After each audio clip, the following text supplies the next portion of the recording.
આમોદ નગરપાલિકાએ વડાપ્રધાનના સ્વચ્છ ભારત મિશનનો ખુલ્લેઆમ જાણે અપમાન કર્યું છે. શહેરના હૃદય સમાન વિસ્તારમાં જ્યાં નાના બાળકો અભ્યાસ માટે આવે છે અને સરકારી વહીવટી તંત્ર ધબકે છે, ત્યાં જ ગંદકી, કચરાના ઢગલા અને દારૂ બિયરની ખાલી બોટલોનું સામ્રાજ્ય ફેલાયું છે.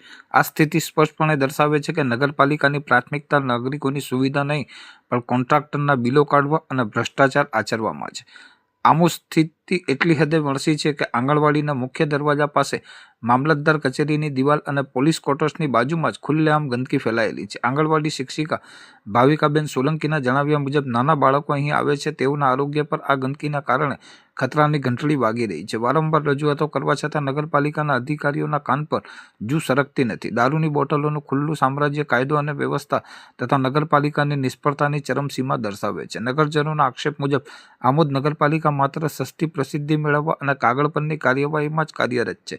સત્તાધીશો અને અધિકારીઓ નગરપાલિકા કમ્પાઉન્ડમાં કચરો નખાવીને ફોટા સેશન ગોઠવી પોતાની PR કરે છે, પરંતુ શહેરના મુખ્ય વિસ્તારો, શાળાઓના ગેટ અને જાહેર માર્ગો પર પડેલ સરતા કચરાના ઢગલા તરફ આંખ આડા કાન કરી રહી છે. નગરપાલિકાનો door to door collection tempo પણ અનિયમિત અને સમયસર ન આવતા પ્રજા કચરો ક્યાં નાખવો તેની મૂંઝવણમાં છે અને અંતે જાહેરમાં ગંદકી ફેલાવવા મજબૂર બને છે. પરિણામે ભાજપના શાસન હેઠળ જ વડાપ્રધાનના સ્વચ્છ ભારત અભિયાનના સ્વપ્નોને મટિયામેટ થઈ રહ્યા છે. નગરજનોને એવી સખત ચર્ચા છે કે નગરપાલિકાના મુખ્ય અધિકારી અને પ્રમુખને ફક્ત તળાવના કૌભાંડ જેવા મોટા પ્રોજેક્ટના બિલો કઢાવવામાં અને ભ્રષ્ટાચારને પ્રોત્સાહન આપવામાં જ રસ છે, જ્યારે નગરજનોને પાયાની સુવિધા પૂરી પાડવામાં તેમને કોઈ રસ નથી. જિલ્લા તથા રાજ્ય સ્તરેથી વારંવાર કડક ચેતવણીઓ મળવા છતાં નગરપાલિકાના અધિકારીઓની જાડી ચામડી પર તેની કોઈ અસર થતી નથી. આમોદની પ્રજા હવે આ બેદરકારી ભર્યા અને ભ્રષ્ટ વહીવટ સામે ચેતવણી આપી રહી છે. જો તંત્ર તાત્કાલિક અસરથી સ્વચ્છતા સુવિધાઓ નિયમિત નહીં કરે અને જવાબદારી નિભાવશે નહીં, તો નગરજનો તેમના બાળકોના આરોગ્ય અને સ્વચ્છતાના અધિકાર માટે જાહેર આંદોલનનો રસ્તો અપનાવવા મજબૂર થશે તેવા એંધાણ વર્તાઈ રહ્યા છે.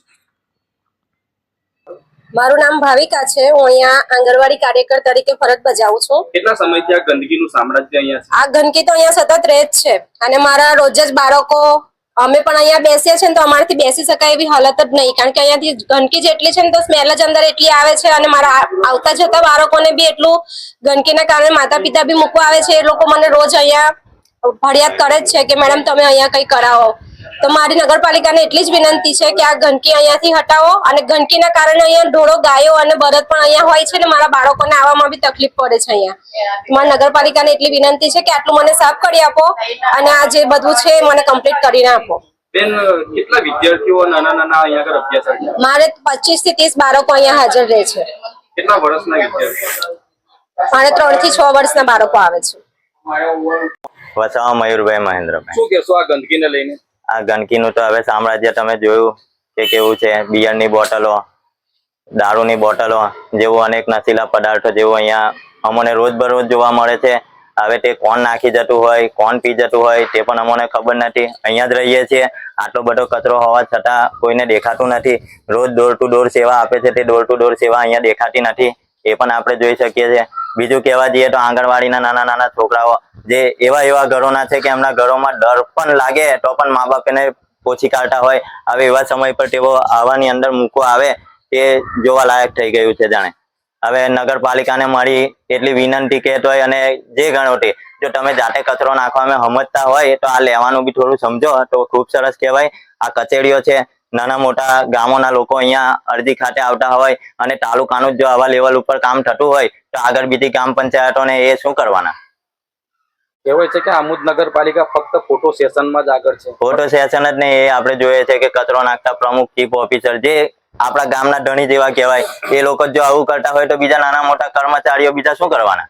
એમને જો સજેશન એમના તરફથી ના મળતું હોય કોઈ જાતનું, કર્મચારી એમનું માને, બીજાનું કોનું માનવાના છે? એ જાતે નહીં કરવાના, એમને કહેશે તો કરશે. તો એવું નથી લાગતું કે નગરપાલિકાના ચીફ ઓફિસર ને પ્રમુખશ્રી આ જગ્યા પર સફાઈ કરવા આવવું જોઈએ? આવું જોઈએ, જાતે કરવું જોઈએ. આ જગ્યા નહીં, બધી કેટલીક જગ્યા છે, તેમની આંખોમાં આવવું જોઈએ આ બધું. એમને ખાલી એકલું બેસી રહીને કામ કર્યા કરવાનું એવું તો કઈ છે નહીં, અને કામ પણ આપણે જોઈએ છે કેવા થાય છે તે. કમલેશભાઈ સોલંકી, આમોદ વોર્ડ નંબર 6 ના સદસ્ય.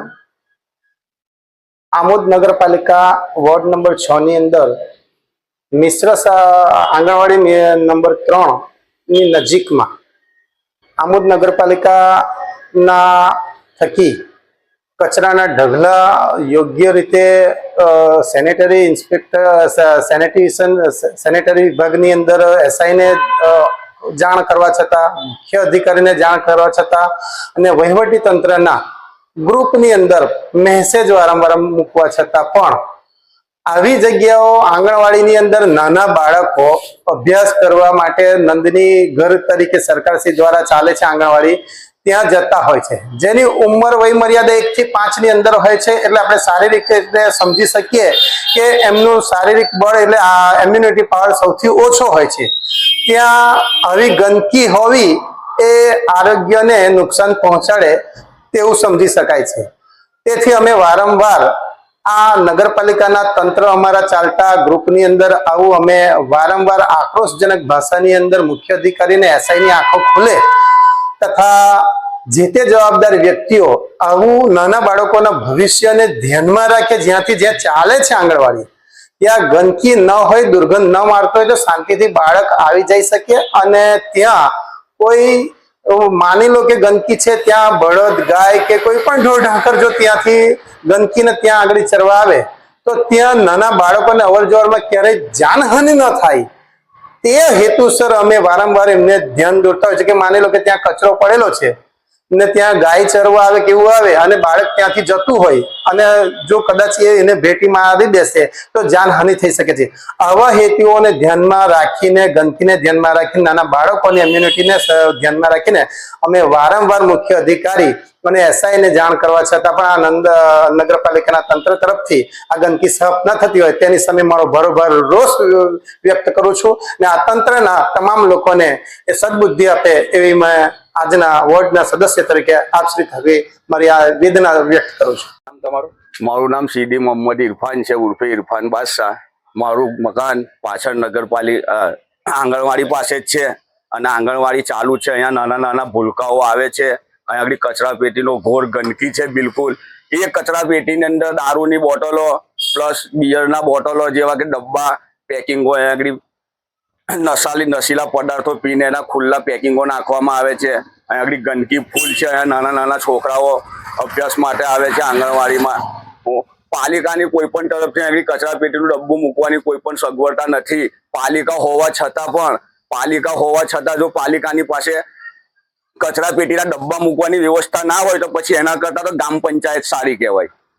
જોઈ લો આજુબાજુના ગામડાઓની અંદર જઈને તમે સફાઈ લાખો રૂપિયા ખર્ચા કરવા છતાં પણ આ લોકો પાલિકાની પાસે કચરા પેટીના ડબ્બાની વ્યવસ્થાઓ નથી. આ ગંદકી રોડ પર ફેલાય છે. આ કચરાની અંદર અનેક પ્રકારના કચરાઓ, ગંદા કચરાઓ લોકો નાખી જાય છે.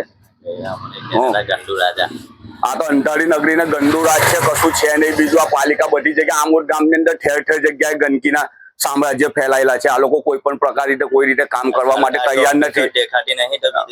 ને આજુબાજુ સરકારી ઓફિસો છે, 52 ગામની ઓફિસ છે, મામલતદાર, પોલીસ સ્ટેશન છે, આ બધું છે. હોવા છતાં પણ આવી ગંદકી અમારે વેઠવી પડે છે અહીંયા આગળ.